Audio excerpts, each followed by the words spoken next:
Barang baru setiap tahun peringatan Maulid ini. Bahkan saya malam ini sudah ke-6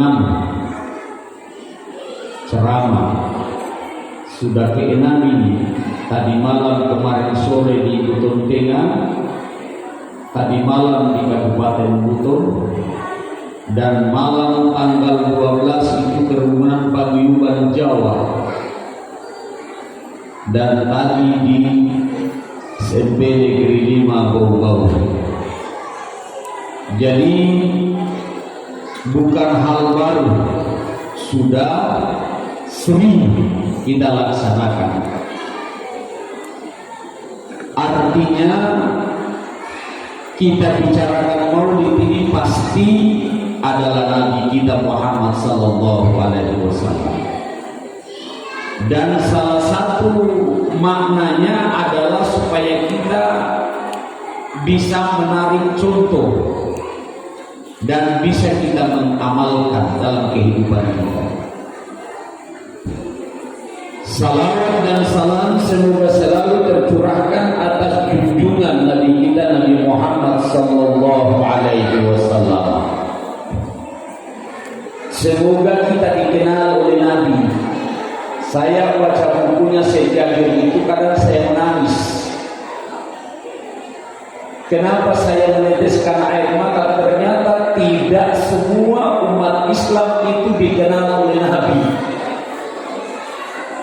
Walaupun kita sering mengatakan bahwa kita ini umatnya Nabi Muhammad, tapi Nabi sendiri tidak tahu kita. Makanya ketika kita bilang Nabi tidak tahu, mungkinkah Nabi berikan kita syafaat? Tidak mungkin. Kenapa tidak mungkin? Masa orang tidak dikenal, masa diberi syafaat, masa diberi bantuan? Maka mudah-mudahan karena keseringan kita melaksanakan Maulid ini bisa menjadi musabab Nabi mengenal kita. Dan kata Nabi, orang paling kikir di dunia ini adalah orang yang ketika disebut namaku tidak menyambutnya dengan salawat. Itu orang paling kikir. Makanya setiap namanya Nabi disebut, biar tidak usah besar-besar, cukup dalam hati sallallahu alaihi. Kalau terlalu panjang, yang pendek aja sallallahu alaihi. Itu aja. Jadi itu kata Nabi. Dalam hadis riwayat Bukhari Muslim an Abi Hurairah radhiyallahu anha, man shalla alayya wahidan sallallahu alaihi asyara. Siapa yang bersalawat satu kali, mau pendek mau panjang, maka Nabi mengatakan dalam hadisnya, Allah akan berikan kita 10 kebaikan. 10. Makanya Bapak Ibu sekalian, kalau kita mau masuk surga itu ternyata kalau kita paham gampang. 10 sedangkan 1 saja sudah luar biasa itu. Makanya perbanyaklah setiap hari baca salawat, sekurang-kurangnya 10 atau 5 wahidah. Baca 1 kali salawat 1 hari, berarti kita dikenal oleh Nabi. Itu syaratnya. Selanjutnya, Maulid sering diperdebatkan. Saya tadi malam di sebuah daerah di Barangka, itu masyarakat terpecah. Kenapa dia terpecah? Karena ada yang mengatakan Maulid itu adalah haram.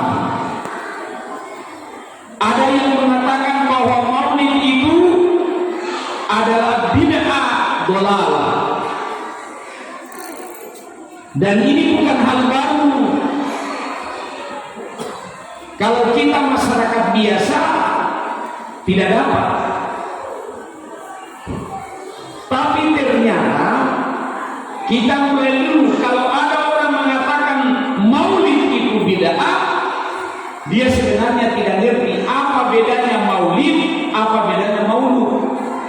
Kita ini kan kadang-kadang karena tidak ada ilmu, tidak ngerti juga ta'rifnya, bid'ah, maulid bid'ah. Maulid itu artinya waktu, masa waktu bid'ah. Jadi karena ketidaktahuannya kita bilang maulid itu bid'ah. Maulid itu haram. Nah, maulid itu artinya waktu Nabi dilahirkan. Masa haram? Kalau ada yang mengatakan maulid haram, berarti dia keluar dari Islam. Ini yang perlu kita luruskan. Yang kedua, kalimat maulud. Maulud itu Nabi yang dilahirkan. Makanya ada kata hadis, kullu mauludun alal fitrah. Setiap anak yang lahir itu suci. Dibilang bid'ah, haram, neraka, karena al-muhdas yang baru. Ini karena kita umat Islam itu cuma mengharapkan dengar Islami. Kita tidak belajar ta'rifnya. Kalau kita belajar dari kata walada, maka insya Allah kita ngerti artinya. Makanya perlu agama ini disebar, diberitahu. Jadi itu Bapak Ibu arti maulid. Maulid dengan maulud beda. Maulid itu waktu Nabi lahir berapa? 12 Rabiul Awal 5071 Masehi. Itu. Kemudian maulud, Nabi lahir, Nabi yang manusianya. Ayo dia. Kalau ada yang menolak maulid atau maulud, maka dia adalah keluar dari Islam. Biar Anda hafal Quran, biar Anda orang hebat, tapi Anda telah keluar secara pernyataan Anda. Itu yang pertama. Yang kedua, apakah Nabi tidak melakukan maulid? Ini dulu. Ternyata Nabi itu yang pertama melakukan maulid. Bisa dilihat dalam hadisnya. Sa'ala, para sahabat bertanya, Sa'ala an shaumil itsnain. Mereka bertanya kepada Nabi, ya Rasul, kenapa setiap hari Senin Anda berpuasa? Apa kata Rasul? Dia jawab Rasul, qala Rasulullah sallallahu alaihi wasallam, dzaka yauma waladatu wa ba'ath fihi aw anzala fihi. Jadi ada 3 jawaban Nabi. Ternyata Nabi itu ditanya oleh sahabat, kenapa kau puasa setiap hari Senin? Karena saya peringati hari kelahiranku. Caranya beda. Apa caranya Nabi? Dia banyak ingat mati.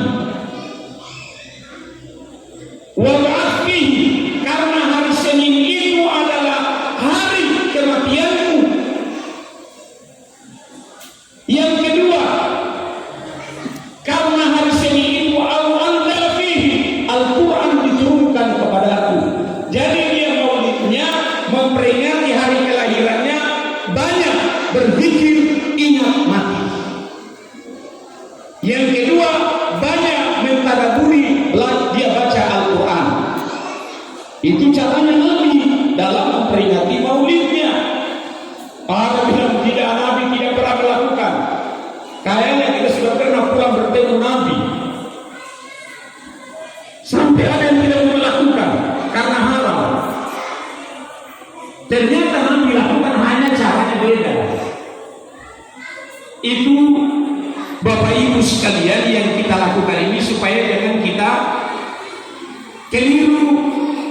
Dan ini perlu kita transformasi kepada anak kita. Karena hari ini kita tidak tahu, tapi hari ini kalau bapak-bapak ibu tahu, ada sebuah program terbesar yang dilakukan. Apa? Golden Figure. Siapa yang dilakukan? Anak-anak kita. Bukan kita, bapak-bapak ibu-ibu, tapi anak kita. Ada program namanya Golden Figure, biar melalui media sosial ataupun langsung. Apa yang Golden Figure? Pencucian otak. Supaya apa? Anak tantang orang tuanya, tantang ibunya, membid'ahkan orang lain. Nah, cirinya umat Muhammad itu yang keluar dari mulutnya itu yang manis-manis. Makanya perlu dimasukkan yang namanya ilmu kepada anak kita. Makanya tadi saya bilang anak kita dipegang masing-masing. Yang berikutnya itu Nabi melakukan. Terus siapa lagi? Khalifah melakukan maulid. Juga beda dengan cara Nabi lakukan. Khalifah Salahuddin Al-Ayyubi melakukan maulid. Bagaimana caranya? Sebelum maulid dia pasang pengumuman di jalan-jalan. Artinya supaya ada pertandingan dalam menyambut maulid. Makanya ibu majelis taklim sampaikan saya pada waktu itu, bagaimana kalau sebelum maulid ada pertandingan anak-anak. Itu dilakukan Salahuddin Al-Ayyubi. Dan hasil pertandingan pada maulid di zaman Salahuddin hari ini dibaca di rumah-rumah tadi juga. Apa itu? Barsanji. Barsanji itu hasil tulisan para ulama di masa Salahuddin Al-Ayyubi, dan jatuh juara satunya adalah Syekh Ja'far Al-Barsanji. Makanya di kulitnya itu tertulis Syekh Ja'far Al-Barsanji. Setiap bapak ibu yang baca Barsanji itu hasil tulisannya beliau zaman Salahuddin Al-Ayyubi. Bagaimana cara melakukan maulid? Kalau kita berapa? Hanya telur, songkolo. Tapi Salahuddin potong kambing berapa? Puluhan. Kenapa? Karena banyak orang yang datang. Makanya itu maulid ternyata adalah salah satu momentum untuk kita mengetahui sejarah Islam, mengetahui ajaran Rasulullah. Makanya dia bagus. Jadi seperti itu Salahuddin dia lakukan. Yang berikutnya, ketika pelaksanaan maulid itu ada berbagai macam cara, seperti disampaikan oleh ketua pembangunan tadi. Salah satu bukti kegembiraannya kita, kegembiraan. Makanya ketika yang bernama wanita Suwaibah ini seorang budak, budaknya Abu Jahal, Abu Lahab. Namanya ini sebenarnya bukan Abu Lahab. Pada saat itu Abu Lahab menyatakan, Suwaibah, pergilah kamu di rumah Siti Aminah. Kalau nanti Siti Aminah melahirkan perempuan, maka langsung tenggelamkan di kali.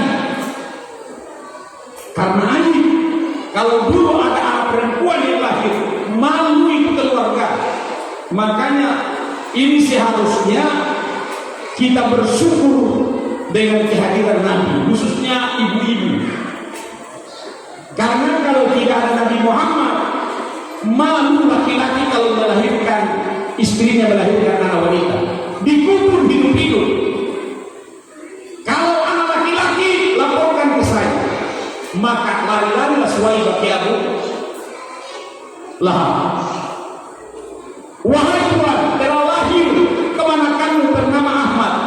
Maka mulai dia bergembira. Itulah tadi yang disebut bahwa ternyata maulid ini gembira. Abu Lahab saja itu sudah dijamin neraka, tapi gembira ketika lahirnya kemenakannya Muhammad. Kita saja, kita mau maulid biar saudara undangan mau datang. Alasannya katanya tidak dilakukan oleh Nabi. Alasannya katanya bid'ah. Makanya itu kita belajar bid'ah itu bukan begini, bukan. Bid'ah itu kalau sholat isya dikurangi dari 4 menjadi 2 itu baru bid'ah. Tapi kalau kita hanya melakukan begini bukan bid'ah, bid'ah hasanah, bukan bid'ah dolal. Selanjutnya menurut Ibnu Taimiyah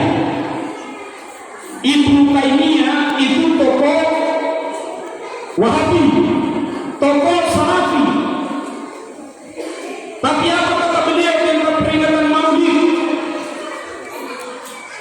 Barang siapa yang melaksanakan Maulid, maka dia mendapatkan pahala besar. Itu pun juga tergantung niatnya. Jadi kata Ibnu Taimiyah, siapa yang melaksanakan Maulid maka dia mendapat pahala besar. Tapi itu juga tergantung niatnya, karena ada orang niatnya beda. Siapa yang tahu dari kita semua? Tidak ada yang tahu, hanya Allah saja yang tahu. Mudah-mudahan kita punya niat adalah bagus. Jadi tergantung niat. Kalau niatnya innamal a'malu binniyat wa innamal likulli imrin ma nawa, faman kana hijratuhu ila Allah wa rasul, karena Allah dan Rasulnya, maka pahalanya bukan hanya pahala dapat datang di sini, termasuk bekas sendalnya, bekas mobilnya, bekas ban mobilnya, bekas ban motornya, itu masuk pahala semua. Dasarnya di mana? Yasin ayat 12. Inna nahnu nuhyil mauta wa naktubu ma qaddamu wa atharahum wa kullu syai'in ahsaynahu fi imamin mubin. Sesungguhnya kita kalau nanti sudah mati dihidupkan oleh Allah, dan setelah dihidupkan dihadirkan amalan-amalannya kita, termasuk athar. Apa itu athar? Athar itu bekas kebaikan dan bekas keburukan. Jadi setelahnya kita berfungsi, ban motornya kita berfungsi. Kalau Pak Haji Safri dia pakai mobil, angkat bannya, lebih banyak pahala dia dapat, karena semuanya sama. Batu, rumput, kena semua. Yang ada mobil itu pun juga tadi tergantung niatnya. Apa niatnya? Kata Ibnu Taimiyah. Maka olehnya itu, Bapak Ibu sekalian, mari kita perbaharui niat di dalam melakukan setiap kebaikan. Apapun, bukan cuma maulid, semua kegiatan kita adalah niat. Niat itu yang menentukan amal diterima atau tidak. Itu maulid menurut seorang ulama. Kemudian yang berikutnya menurut Hafiz Hajar Al-Asqalani, seorang hafiz Al-Quran 30 juz, dan dia hafiz hadis. Apa kata beliau? Barang siapa yang melaksanakan maulid, walaupun banyak orang yang mempertentangkan, tapi dia tetap mendapatkan pahala besar dari Allah Subhanahu wa ta'ala. Ini Bapak Ibu sekalian, walaupun orang bertentangan, tapi kita tidak boleh suruh melaksanakan ini. Bahkan kata Ali bin Abi Thalib, Di dalam hadisnya, di dalam sebuah kata-katanya, man a'dhama maulidi untuk syafi'an lahu yaumal qiyamah. Barang siapa yang memperingati hari kelahiran Nabi. Ini kata Sayyidina Ali ini. Dia adalah apa? Dia adalah apa? Dia adalah pintu. Babul ilm. Gudangnya siapa? Nabi. Makanya kata Sayyidina Ali, man a'dhama maulidi kuntu syafi'an lahu yaumal qiyamah. Barang siapa yang memperingati maulid Nabi, maka nanti di hari kiamat dia mendapatkan syafaat dari Nabi kita Muhammad sallallahu alaihi wasallam. Jadi itu syafaat, pertolongan. Yang kedua kata Sayyidina Ali, wa man anfaqa dirhaman fi maulidi wa ka'annama anfaqa jabalan min dhahabin fi sabilillah.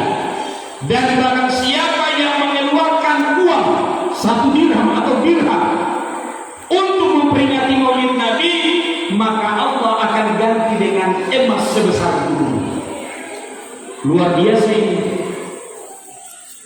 Rugi orang yang bilang bid'ah. Diganti oleh Allah dengan emas sebesar gunung. Sudah dapat syafaat, diganti lagi kita punya uang oleh Allah. Ini kata Sayyidina Ali, bukan kata-kata saya. Kalau kata kawan Tangki belum tentu benar itu. Tapi kalau sudah Sayyidina Ali, dia yang memberikan satu oleh Nabi adalah babul ilm, pintunya ilmu. Bangsa kita tidak percaya. Yang kedua, kata-katanya Umar bin Khattab. Tadi kata-kata Abu Bakar sudah disampaikan oleh ketua pembangunan. Tapi kata-kata Abu Bakar saya sampaikan. Man a'dhama maulidin Nabi sallallahu alaihi wasallam faqad ahya Islam. Barang siapa yang melaksanakan maulid Nabi, maka dia berarti telah menghidupkan Islam. Ini luar biasa Pak, Bapak Ibu sekalian. Kita hadir di sini. Perbaiki Islam, jadidu imanakum, jadidu Islam, perbaiki Islam kita. Kita jadi orang Islam, tapi banyak Islam ini kita tidak tahu. Kita ini cuma mengaku kadang-kadang orang Islam, tapi banyak kita tidak tahu Islam, agama kita. Makanya perlu ada namanya pengajian. Dan pengajian itu tidak harus hanya satu guru fanatik terhadap madhab, tidak boleh. Tidak boleh kita fanatik terhadap madhab. Kalau kita fanatik terhadap madhab, kata sebuah riwayat, seperti kita berada di kandang gajah. Kita berada di kandang gajah, terlalu sakit. Makanya ketika Imam Syafi'i dia imam di masjidnya Imam Hanafi, nah Imam Hanafi sudah meninggal, tapi kuburnya di samping. Imam Syafi'i tidak kunut. Kenapa dia tidak kunut? Ditanya oleh di belakangnya jemaah, kenapa tidak kunut? Itu kita hargai, ada kuburnya Imam Hanafi. Apa? Itulah yang disebut mujaddid yang hebat. Kita kadang-kadang tidak boleh, tidak boleh. Enggak. Yang kunut silakan, yang tidak kunut silakan, yang mau silakan. Ternyata itu ahya Islam, menghidupkan Islam.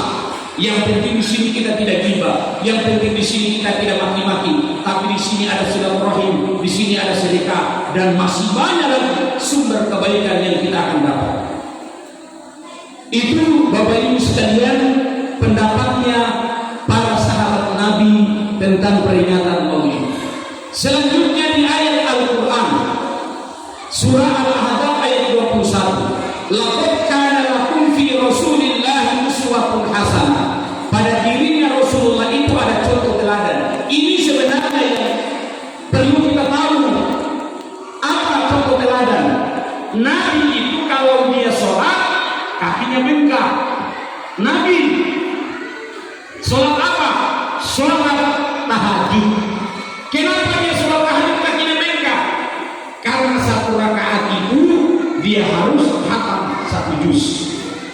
Satu juz.